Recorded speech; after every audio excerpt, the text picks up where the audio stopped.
Sir, മുനമ്പത്തൊരു 27 ബംഗ്ലാദേശികളെ പിടിച്ചു.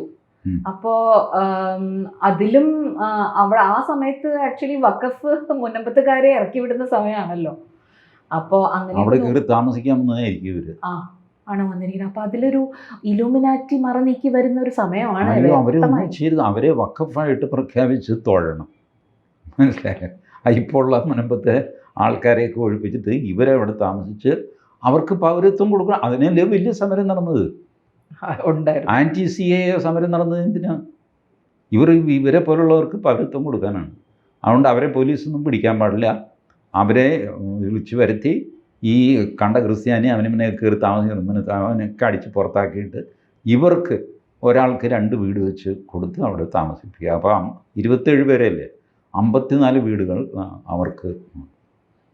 ഇങ്ങനെ വേണം അത് ചെയ്യാൻ. ഇവർ വരുന്നത് എവിടെ നിന്നാണ്? ബംഗ്ലാദേശിയാണോ അതോ ഇനി വേറെ വല്ല അല്ല, പിടിച്ചിട്ട് അവര് ബംഗ്ലാദേശി രേഖകൾ വരെ എത്തി. എന്ന് വെച്ചാൽ ആദ്യം കാണിക്കുന്നത് അവര് ഇന്ത്യൻ സിറ്റിസൺ. അല്ല, ഇവരുടെ ഈ ദൈവരാജ്യമായ ബംഗ്ലാദേശിൽ ഇപ്പം എന്താ സംഭവിക്കുന്നത്? അതാണ്. അപ്പോ എല്ലാവരും ഇവിടുന്ന് നമ്മൾ നട്ടു നോക്കുന്നത് ഇത് തന്നെയാണ്, ദാറ്റ് എപ്പോഴാണ് ഇതിലൊരു അട്ടിമറി നടക്കുക. അപ്പോൾ പുതിയ ലേറ്റസ്റ്റ് ഇന്നലെ രാത്രി വന്നിരിക്കുന്ന ചൂട് വാർത്തയുണ്ട്.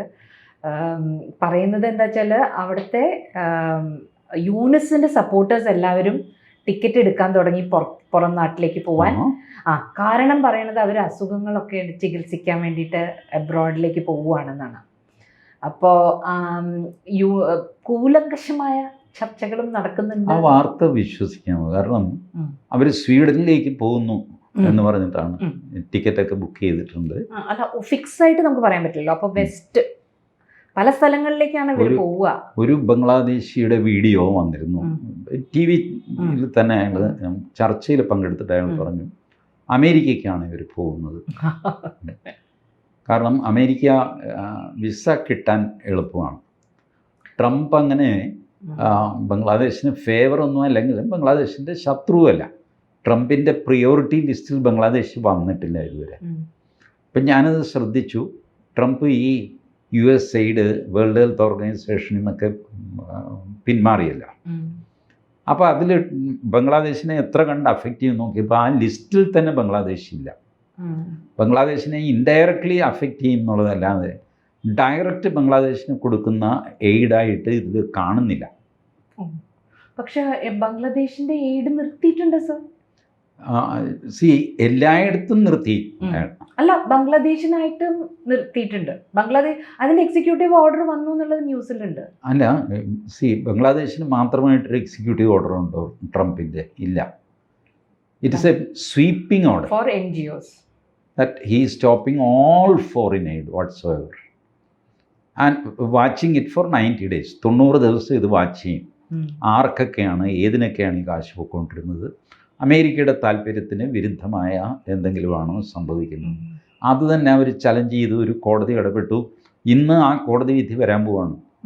കാരണം ഇങ്ങനെ സ്വീപ്പിംഗ് ആയിട്ട് ഇറക്കിയത് അൺകോൺസ്റ്റിറ്റ്യൂഷണൽ ആണെന്ന് പറഞ്ഞിട്ട് ഡെമോക്രാറ്റ്സ് ഒക്കെ ചോദ്യം ചെയ്തിട്ടൊക്കെ ഉണ്ട്. So it is going to be difficult for him. Trump ആ സർക്കുലർ വിഡ്രോ ചെയ്തു. കോടതി സ്റ്റേ ചെയ്തു ആ സർക്കുലർ സ്റ്റേ ചെയ്യുമ്പോഴും ട്രംപ് സമർത്ഥമായിട്ട് ചെയ്തിരുന്നു. ഈ പോകുന്ന പൈസ ഫ്രീസ് ചെയ്തിട്ടുണ്ട്, സർക്കുലറും ഫ്രീസ് ചെയ്തിട്ടുണ്ട്. ഇനിയിപ്പോൾ കോടതിയിൽ വന്നു കഴിയുമ്പോൾ അവരുടെ 22 കോടതിയോ മറ്റോ ഉണ്ട്. അവർ ഏത് ജഡ്ജ് എന്തൊക്കെ ചെയ്യും എന്നുള്ളത് കണ്ടു തന്നെ അറിയണം. എനിവേ, അതിൽ നിന്ന് ബംഗ്ലാദേശിനൊരു ദോഷം ഡയറക്റ്റ് ഉണ്ടായിട്ടില്ല, ഇൻഡയറക്റ്റാണ് ഉണ്ടായിരിക്കുന്നത്. അല്ല സർ, അവരുടെ പൈസ ബ്ലോക്ക് ആക്കിയിട്ടുണ്ട്. അതായത് ഫോറിൻ എയ്ഡിനെ ഈ ജഡ്ജ് പറഞ്ഞത് ബാധിച്ചിട്ടില്ല. അമേരിക്കയുടെ ഉള്ളിലുള്ള NGOസിലേക്ക് ഗവൺമെന്റ് കൊടുത്തിരുന്ന പൈസ നിങ്ങൾക്ക് നിർത്തലാക്കാൻ പറ്റില്ല എന്ന് മാത്രമാണ് ആ ജഡ്ജി പറഞ്ഞിരിക്കുന്നത്. അപ്പോൾ അവിടെ പ്രശ്നം വന്നതുകൊണ്ടാണ് പിന്നെ അലക്സ് സോറോസ് അവിടെ എത്തിയല്ലോ. ബംഗ്ലാദേശിൽ വന്നിരുന്നു. പക്ഷെ കഴിഞ്ഞ ആഴ്ചയാണ്. പക്ഷെ അത് അപ്പോൾ ഉടനെ എയ്ഡ് നിർത്തിയ ഉടനെ അതാ ഞാൻ പറഞ്ഞ ഇല്യൂമിനാറ്റി മറ നീക്കി പബ്ലിക്കായിട്ട് വന്ന് നിൽക്കുകയാണ്. ഇത് കൂടാതെ അവിടെ വേറൊരു ഡെവലപ്മെൻറ്റ് കൂടെ റിപ്പോർട്ട് ചെയ്യുന്നുണ്ട്. ഇതൊക്കെ എത്ര കണ്ട് വിശ്വസിക്കാമെന്ന് എനിക്ക് അറിഞ്ഞുകൂടാ. ഇന്നലത്തെ റിപ്പബ്ലിക് TVയുടെ ന്യൂസിലുണ്ട്. അതല്ലാതെ ബംഗ്ലാദേശ് നാഷണൽ പാർട്ടിയും അവാമി ലീഗും ഒന്നിക്കാൻ ഉള്ള ഒരു ശ്രമമുണ്ട്. കാരണം അവർ നോക്കിക്കഴിഞ്ഞപ്പോൾ അവർ തമ്മിൽ ഭരണകക്ഷിയും പ്രതിപക്ഷവും മാറി മാറിയൊക്കെ ബംഗ്ലാദേശ് ഭരിച്ചുകൊണ്ടിരുന്നു. അവർ തമ്മിലൊരു അനിമോസിറ്റിയൊക്കെ ഉണ്ട്. ബട്ട് സ്റ്റിൽ ഇപ്പോൾ സംഭവിക്കുന്നത് യൂനിസിൻ്റെ കീഴിൽ ഈ ജമായത്തെ ഇസ്ലാമിക്ക് കൂടുതൽ പ്രാധാന്യം വരുന്നു.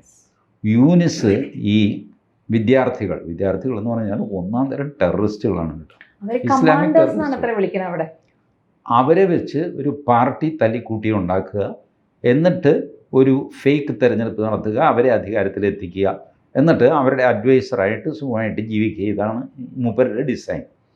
ഇതാണെന്ന് മനസ്സിലാക്കി കഴിഞ്ഞപ്പോൾ ബംഗ്ലാദേശ് നാഷണൽ പാർട്ടിയും, അതായത് ഖാലിദ സിയയും ഷെയ്ഖ് ഹസീനയും ഒന്നിക്കാൻ തീരുമാനിച്ചു.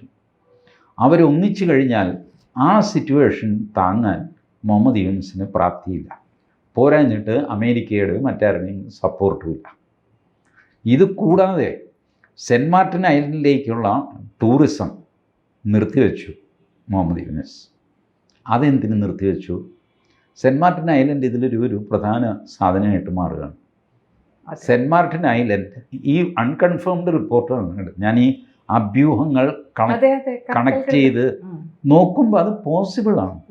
Cent Martin Island has gone under the control of Arakan Army. Arakan Army ഇവരുടെ 4 ഇടത്തരം കപ്പലുകൾ പിടിച്ചിരുന്നു ബംഗ്ലാദേശിൻ്റെ. 3 എണ്ണം വിട്ടുകൊടുത്തു. ഒരെണ്ണം അവർ പറഞ്ഞു 10% ഡ്യൂട്ടി നിങ്ങൾ അടയ്ക്കണം. ഇതിൽ ബംഗാൾ ഉൾക്കടലിൽ കൂടെ പോകുന്നത് അവർ പറയുന്നത്, അരക്കൻ ആർമി പറയുന്നത്, ഇത് ഞങ്ങളുടെ ഏരിയയാണ്, ഇറ്റ് ഈസ് അവർ സീ. അപ്പോൾ ഞങ്ങളുടെ വെള്ളത്തിലൂടെ പോകുന്നതിന് നിങ്ങൾ ഡ്യൂട്ടി തരണം 10%. അപ്പോൾ കഴിഞ്ഞ ആഴ്ച ഈ അരക്കൻ ആർമി ബ്ലോക്ക് ചെയ്ത് നിന്നിട്ട് ബംഗ്ലാദേശിൽ നിന്നുള്ള മറ്റേ മ്യാൻമറിൽ നിന്നുള്ള അരിയൊക്കെ ബ്ലോക്ക് ചെയ്തു. അങ്ങനെയാണ് ഒരു ഗ്ലോബൽ ടെൻഡറിൽ പോവുകയും ഗ്ലോബൽ ടെൻഡറിൽ ഒരു ഇന്ത്യൻ വ്യവസായി പങ്കെടുക്കുകയും അയാളാണ് 25,000 ടൺ അരി അവർക്ക് കൊടുക്കുന്നത്. അതുകൊണ്ടൊന്നും ആവില്ല. ബംഗ്ലാദേശിൽ 25,000 ടൺ അരി എന്ത് ചെയ്യാനും മൂക്കിലിട്ട് വലിക്കാൻ കഴിയില്ല അവർക്ക്. ദേ ഹാവ് ടു ഗെറ്റ് കഞ്ഞി കുടിക്കണ്ടേ. ഇപ്പം മ്യാൻമറിൽ നിന്ന് വരുന്ന അരി ഈ അരക്കൻ ആർമി തടഞ്ഞിരുന്നു. അപ്പോൾ ഇപ്പോൾ പറയുന്നത് 10% ഡ്യൂട്ടി അരക്കൻ ആർമിക്ക് കൊടുക്കാൻ തയ്യാറായിട്ട് മ്യാൻമറിൽ നിന്ന് 36,000 ടൺ അരിയുമായിട്ട് ഒരു ചെറിയ ഷിപ്പ് ബംഗ്ലാദേശിലേക്ക് പോയി, ഇന്നലെ പോയി. അപ്പോൾ ഈ ഷിപ്പ് പോകാൻ അരക്കൻ ആർമി അനുവദിച്ചു എന്ന് പറഞ്ഞാൽ അതിനർത്ഥം 10% അരക്കൻ ആർമിക്ക് കൊടുക്കാൻ ഇവർ തീരുമാനിച്ചു. കാരണം അരക്കൻ ആർമി ഇവർ ശ്വാസം മുട്ടിക്കുകയാണിപ്പോൾ. മറ്റേ ബംഗ്ലാദേശിൻ്റെ കിഴക്കേ അറ്റം മ്യാൻമറുമായിട്ടുള്ള അതിർത്തി ഒരു അറൗണ്ട് 250 കിലോമീറ്റേഴ്സാണ് മ്യാൻമർ ബംഗ്ലാദേശ് അതിർത്തി. ആ അതിർത്തി കംപ്ലീറ്റ് അരക്കൻ ആർമിയുടെ കയ്യിലാണ്. അരക്കൻ ആർമിയുടെ ക്യാപ്റ്റൻ ആരാ നോക്കാനും ചോദിക്കാനും ആരാന്ന് ചോദിച്ചാൽ ആരുമില്ല. അവർ റാഖൈൻ എന്ന് പറഞ്ഞിട്ട് അവരുടേതായ രാജ്യം ഉണ്ടാക്കാൻ പോകുന്നു. അവർ നദിയുടെ പുറത്ത് കൺട്രോൾ വെച്ചിരിക്കുന്നു. അവരതിൽ പോകാൻ സമ്മതിക്കുന്നില്ല. ചുരുക്കി പറഞ്ഞാൽ വലിയ ശല്യമായിട്ട് മാറിയിരിക്കുന്നു അരക്കൻ ആർമി. ഇപ്പോൾ യൂനിസ് പറയുന്നത് ഇന്ത്യയാണ് അതിന് പുറകിൽ. അരക്കൻ ആർമിയുടെ പിന്നിൽ ഇന്ത്യയാണ്. ഇന്ത്യ ഒന്നും മിണ്ടുന്നില്ല. കാരണം നമ്മളും ചില്ലറ കളിയൊക്കെ കളിക്കും, ജീവിച്ചു പോകണ്ടേ. ഇവൻ്റെ ഇത് നമ്മുടെ തലയിൽ വരുമല്ലോ എന്ന് വിചാരിച്ചിട്ട് അരക്കൻ ആർമിയെ നമ്മൾ ഒന്ന് സഹായിച്ചു കൊടുക്കും. പ്ലസ് നമ്മളുടെ അവിടെ ആ ഹരികൃഷ്ണയുടെ സ്വാമിമാരെ ഇപ്പോഴും തടവിലിട്ടിരിക്കുന്ന ഇസ്കോണിൻ്റെ അവരിപ്പോഴും തടവിലാണ്. ഓഫ് കോഴ്സ് ഈ ഹിന്ദുക്കളുടെ നേർക്കുള്ള ഒരു വേട്ട പോലത്തെ ആ സിറ്റുവേഷൻ ഒന്ന് കുറഞ്ഞിട്ടുണ്ട്. പക്ഷേ ഇവരെ ജയിലിൽ നിന്ന് വിട്ടിട്ടില്ല. അപ്പോൾ അടുത്ത ആഴ്ച ഈ ലക്ഷ്മി തുടക്കത്തിൽ പറഞ്ഞ പോലെ ഒരു റിവേഴ്സ് കൂ ഉണ്ടാവാനുള്ള ഒരു സാധ്യതയുണ്ട് ഈ വരും ദിവസങ്ങളിൽ. അങ്ങനെ ഉണ്ടാകുകയാണെങ്കിൽ ഇമ്മീഡിയറ്റ് ഈ പറഞ്ഞ ഇയാൾ യൂനിസും കൂട്ടാളികളും പറക്കും. അത് ബംഗ്ലാദേശിലെ ആൾ ടി വിയിൽ പറഞ്ഞ പോലെ അമേരിക്കയിലേക്കാവാം, അല്ലെങ്കിൽ ഈ പറഞ്ഞ സ്വീഡനിലേക്കാവാം. അമേരിക്കയിലാവാനും സാധ്യതയുണ്ട്. കാരണം യൂനിസിൻ്റെ ഗ്രാമീൺ അമേരിക്ക എന്നോ എന്തോ പറഞ്ഞൊരു ബാങ്കും ഒക്കെ അവിടെയും ഉണ്ട് അത്ര.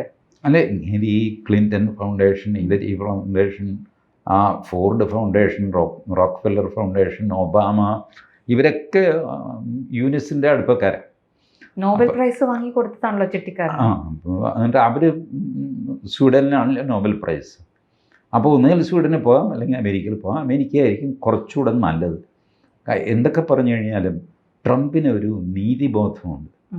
ട്രംപ് യുഎസിനെ അവിടെ അമേരിക്കയിൽ പോയി കഴിഞ്ഞാൽ അയാളെ അറസ്റ്റ് ചെയ്യാനോ പിടിക്കാനോ ഒന്നും പോകുന്നില്ല. ട്രംപ് വിടും. ക്ലിൻറ്റൺ പറയും അത് നമ്മുടെ ആളാണ്. അപ്പം ആഹാ തൻ്റെ ആയിരുന്നു ഈ തെമ്മാടി, ശരി വിട് എന്ന് പറഞ്ഞ് Trump because he is not a criminal in America. Muhammad Yunus അവിടെ ഇതുപോലത്തെ എത്ര പേര് ഏതെല്ലാം ഇയാള് ഫണ്ട്സ് കൊടുത്തതുകൊണ്ടേ, ഈ ഹിലറി ഫൗണ്ടേഷനൊക്കെ പൈസ കൊടുത്തതുകൊണ്ട് ട്രംപ് അങ്ങ് അത്യാവശ്യം പക വെക്കുന്ന ആളാണ്.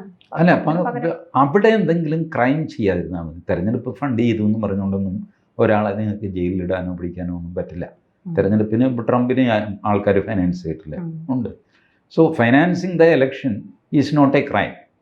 ബട്ട് അതർവൈസ് ഉള്ള കളികളാണ് പ്രശ്നമായിരിക്കുന്നത്. ട്രംപ് ഇപ്പോൾ നിർത്തുന്നത് എന്താ? ട്രംപിൻ്റെ നോട്ടം ടെററിസമാണ്. അങ്ങനെ ഇന്നലെ വ്യക്തമായിട്ട് പറഞ്ഞല്ലോ. $40 million ഇവർ ഫോറിൻ എയ്ഡ് എന്ന് പറഞ്ഞിട്ട് ഹമാസിന് കൊടുത്തു. ഹമാസിന് കോണ്ടംസ് വാങ്ങും. ഹമാസ് 40 million, ഇത് പുറത്ത് പറയാൻ തന്നെ നടക്കുക. അവരിത് വെച്ച് ബോംബുണ്ടാക്കി. ട്രംപ് ചോദിക്കുന്നു ഇതിന് ഞാൻ കാശ് കൊടുക്കുന്നു, മൈ മണി. ബൈഡൻ എന്താലോചിച്ചിട്ട് സൈൻ ചെയ്ത് കൊടുത്താവോ? അത് കോണ്ടംസിന് വേണ്ടിയിട്ട്. പിന്നെ മറ്റേ എന്താ ഡൈവേഴ്സിറ്റി, ഇക്വാലിറ്റി, പിന്നെ DEI ഒരു ഡൈവേഴ്സിറ്റി, ഇൻക്ലൂസീവ്നെസ് എന്ത് മണ്ണാങ്കട്ട. ഈ DEI ഇതിന് വേണ്ടിയിട്ട് $1.7 billion for research in diversity. ആളുകളെ തമ്മിലടിപ്പിക്കാനുള്ള റിസർച്ചാണല്ലോ ഈ ഡൈവേഴ്സിറ്റി. ഞാനും ലക്ഷ്മിയൊക്കെ ഒരുമിച്ച് നിന്ന് ഭാരതീയരാണ് എന്ന് പറയുന്നതിന് പകരം നമ്മൾ തമ്മിൽ വ്യത്യാസം എന്താണെന്ന് അറിയാം. ഒരാൾക്ക് പൊക്കം കൂടുതലാണ്, കുറവാണ്, കറുത്താണ്, വെളുത്താണ്, ഇങ്ങനെ ഈ ഡിഫറൻസസ് ആംപ്ലിഫൈ ചെയ്യുന്ന research. You don't find in anything. Search ചെയ്തൊന്നും കിട്ടാതെ വരുമ്പോഴാണ് റീസെർച്ച് ചെയ്യുന്നത്, ഇല്ലേ? റിസർച്ചിൻ്റെ ഒരർത്ഥം അതുമാണില്ല. വീണ്ടും വീണ്ടും ചൊറിഞ്ഞ് അന്വേഷിക്കുക. അങ്ങനെ ചെയ്യാനായിട്ട് 1.7 billion. ട്രംപ് പറഞ്ഞു ഞാനത് നിർത്തി.